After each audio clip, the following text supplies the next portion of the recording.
Hello, welcome to the Courageous Self-Care Podcast. I'm your host, Christina Marlette. On this show, we get into self-care that goes beyond bubble bath, chocolate, and wine.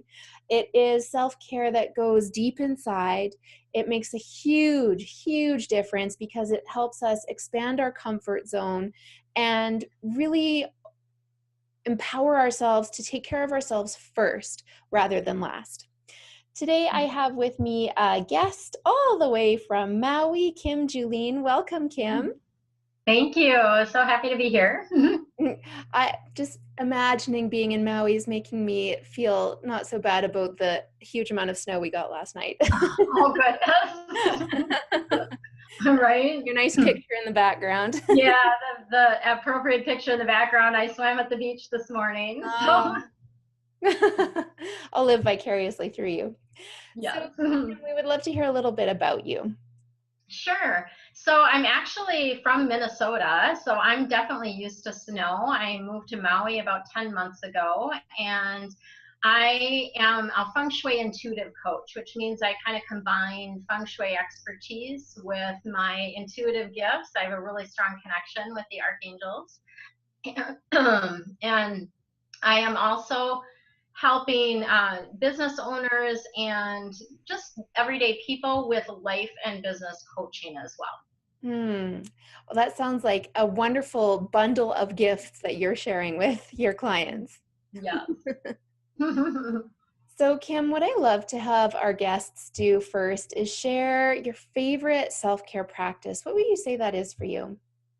So my favorite that I do every single day is saging myself. So I got a little thing to show you, but they're just white sage incense sticks that I use, and I have a little one going here. And essentially just go over your whole body with the sage and clearing your whole body from head to toe. I also use it to clear, various objects, my cell phone, my purse, anything that's been out of the home, I'll do that. And then I also use a white sage bundle to clear the home.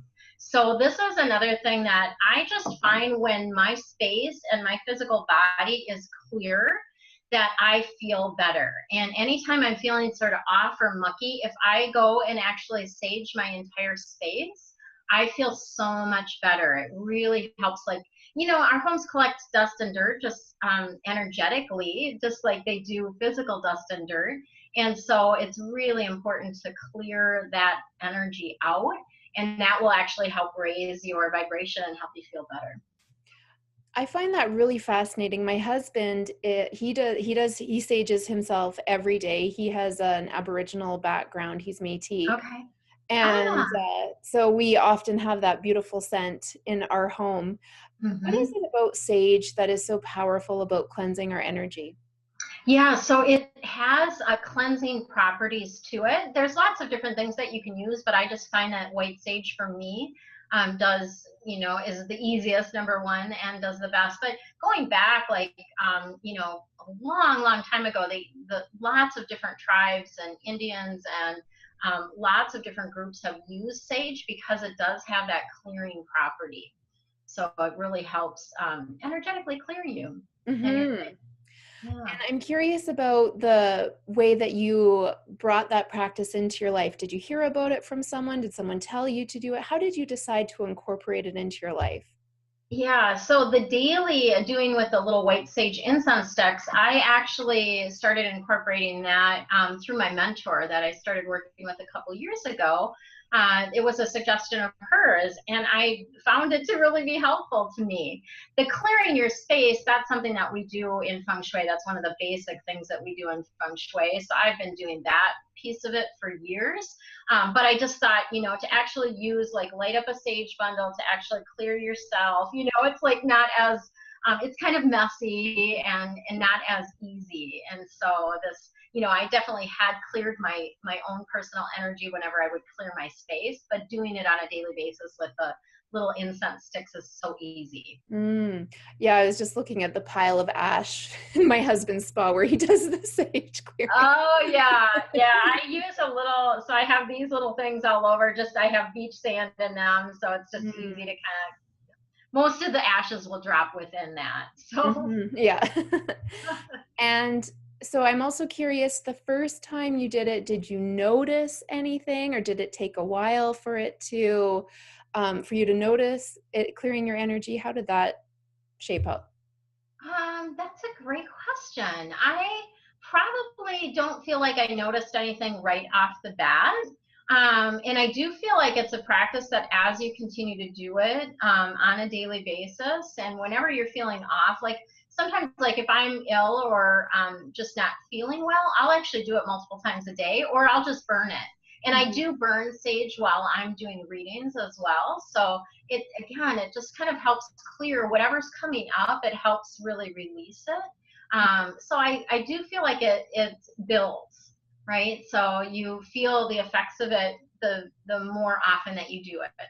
Yeah, like meditation, I would say. Like the Yes, first time I meditated, exactly. I don't remember it specifically, but I certainly Right. didn't notice anything for a good, Yeah. I don't know, year. Yeah, exactly. Yeah, very similar. Yeah. That's fascinating. Okay, I'm gonna start doing it too. Yay, your husband will be happy. Right. My husband is so diligent about it, and if our kids have a big emotional something, he'll clear the whole house. So Oh, nice. it's already all set up. So thank you for sharing that. I'm going to add that to my repertoire. Yay.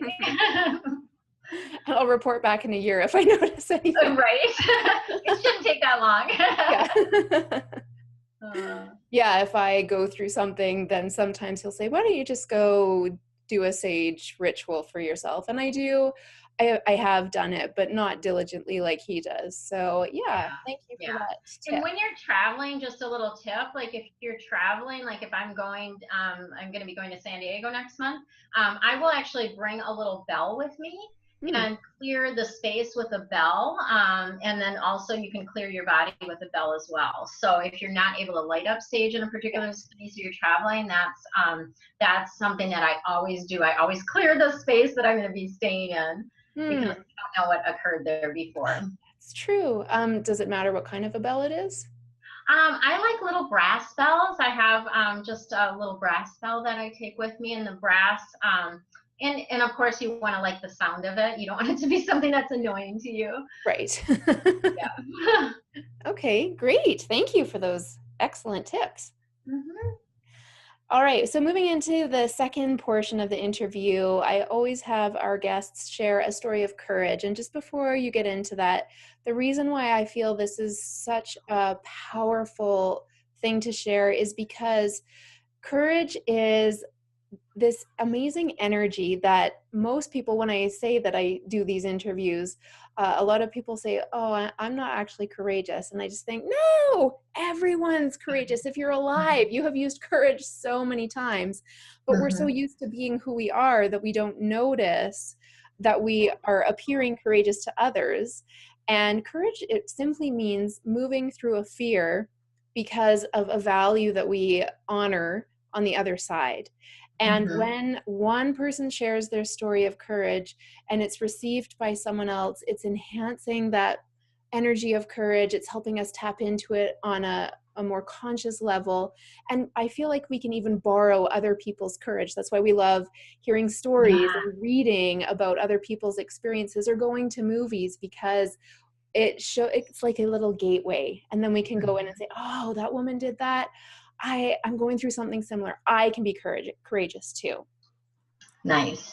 Yeah. So I'm looking forward to hearing your story. Yes.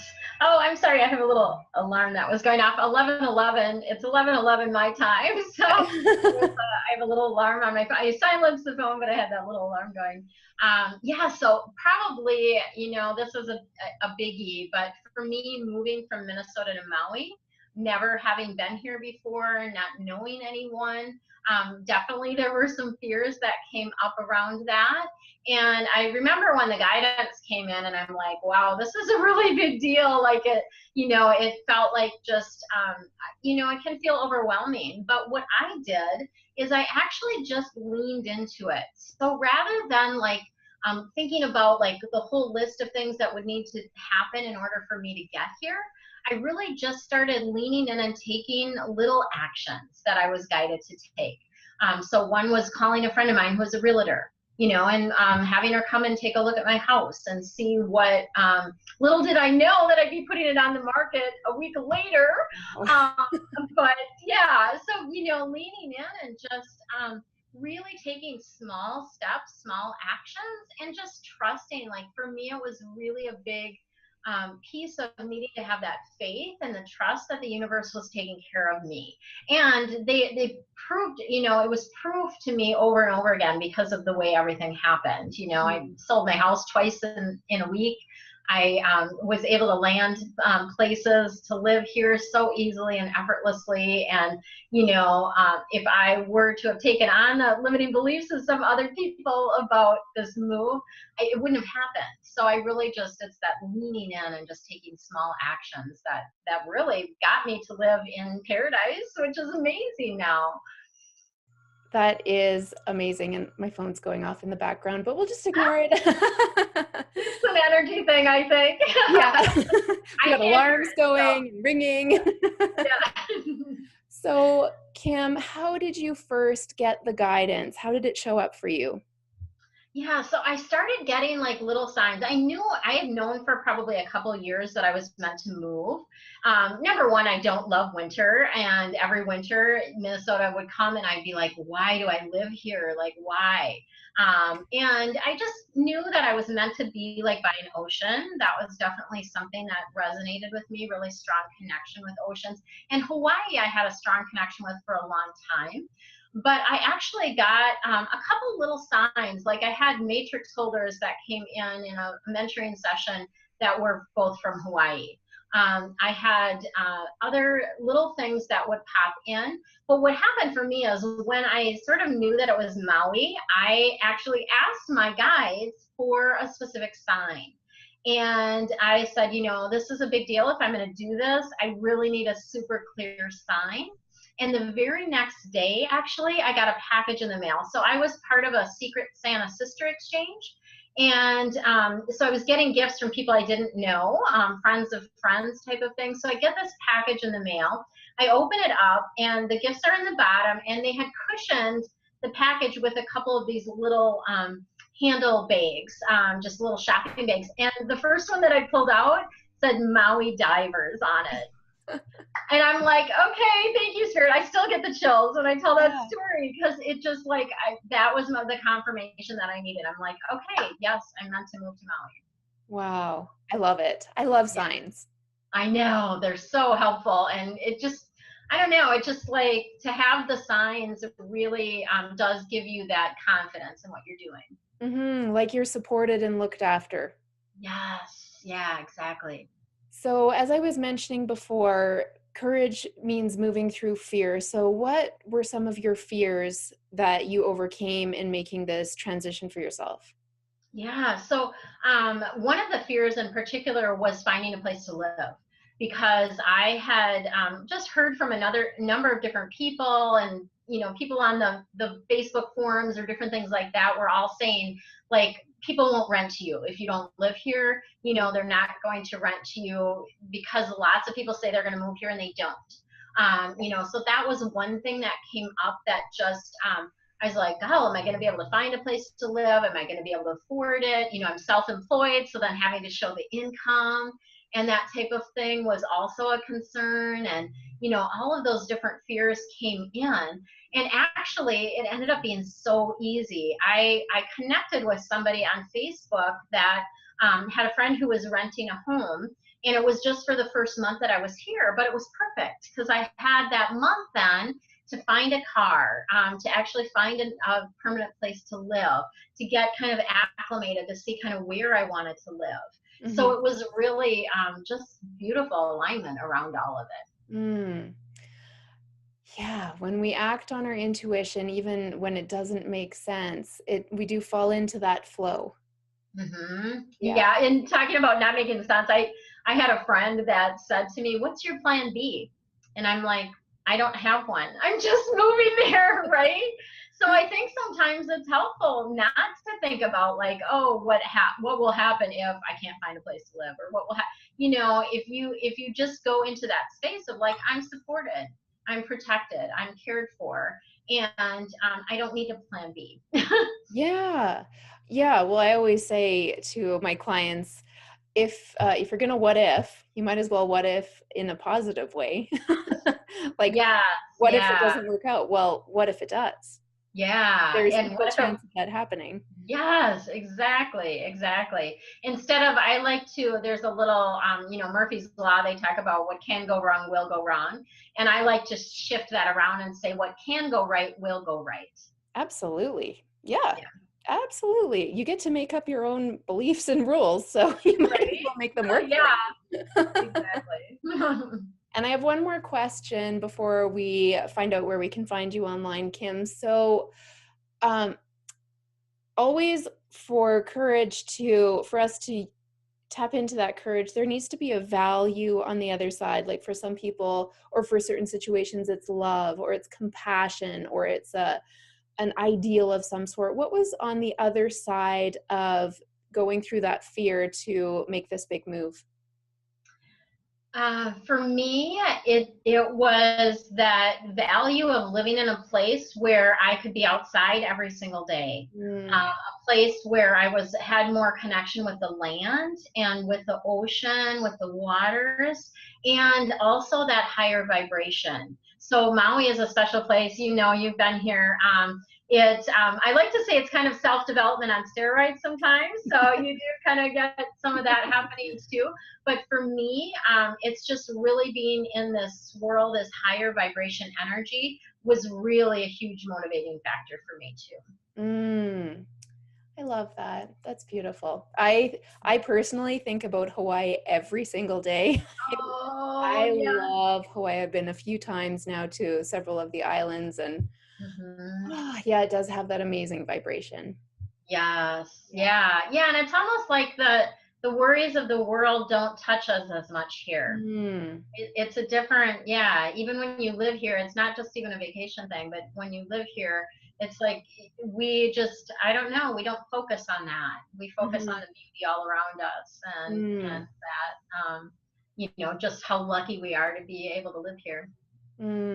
That's so beautiful. Thank you for sharing your story. Oh, you're so welcome. Yeah, I really love the idea of taking such a dramatic step in honor of what's going to best serve you. Yeah. Yeah. So you do lots of interesting stuff, intuitive readings, and you have a great YouTube channel. So if people want to learn more about you and your work and feng shui, where can they find you, Kim?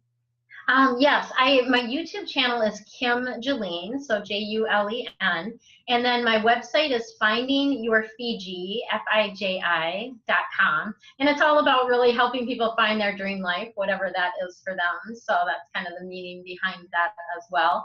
And I do also have a free gift that I offer on my website. So if you go on up to my website, there's a free gift. It's my 9 best tips for attracting abundance. So it's like the best things that you can do feng shui wise to attract more abundance and wealth into your Mm, that sounds delicious. life. Well, Kim, thank you so much for being a guest today. Oh, thank you for having me. Super fun. My pleasure. And I would love to encourage you, if you're listening or watching and you have a story of courage to share, go ahead and apply to be a guest on the show, because you're stretching your comfort zone and you are helping other people tap into that energy of courage. And when we do that, we all win. So on my website, ChristinaMarlette.com, there is a place where you can apply to be a guest. I would love to have you share your story and your self-care practice and your work if you have something that you would love to share. So go ahead and go to ChristinaMarlette.com to apply. To wrap things up here, the Courageous Self-Care podcast airs Monday through Friday, so be sure to come back and listen again. If this episode was valuable to you, go ahead and like it. You can leave a comment and share it with your friends. You can become a follower if you're listening on the audio, and if you're watching on YouTube, you can subscribe to the Courageous Self-Care channel. The last thought I love to share at the end of every show is that there is nothing selfish about self-care. there is nothing selfish about putting your oxygen mask on first and then helping others. We must get it into our minds as women that when we give from an overflow rather than a place of emptiness, we are benefiting everyone. We benefit ourselves, our immediate connections, and we're also benefiting the world on a global level. So to me, there's nothing selfish about that. Not at all. Yeah, it's actually selfish not to take care of yourself. Yeah, exactly. Yeah. Thanks for switching that around. So Yeah. thank you again. You're welcome. And thank you so much for listening. I look forward to connecting with you again soon. Bye-bye for now. Bye-bye.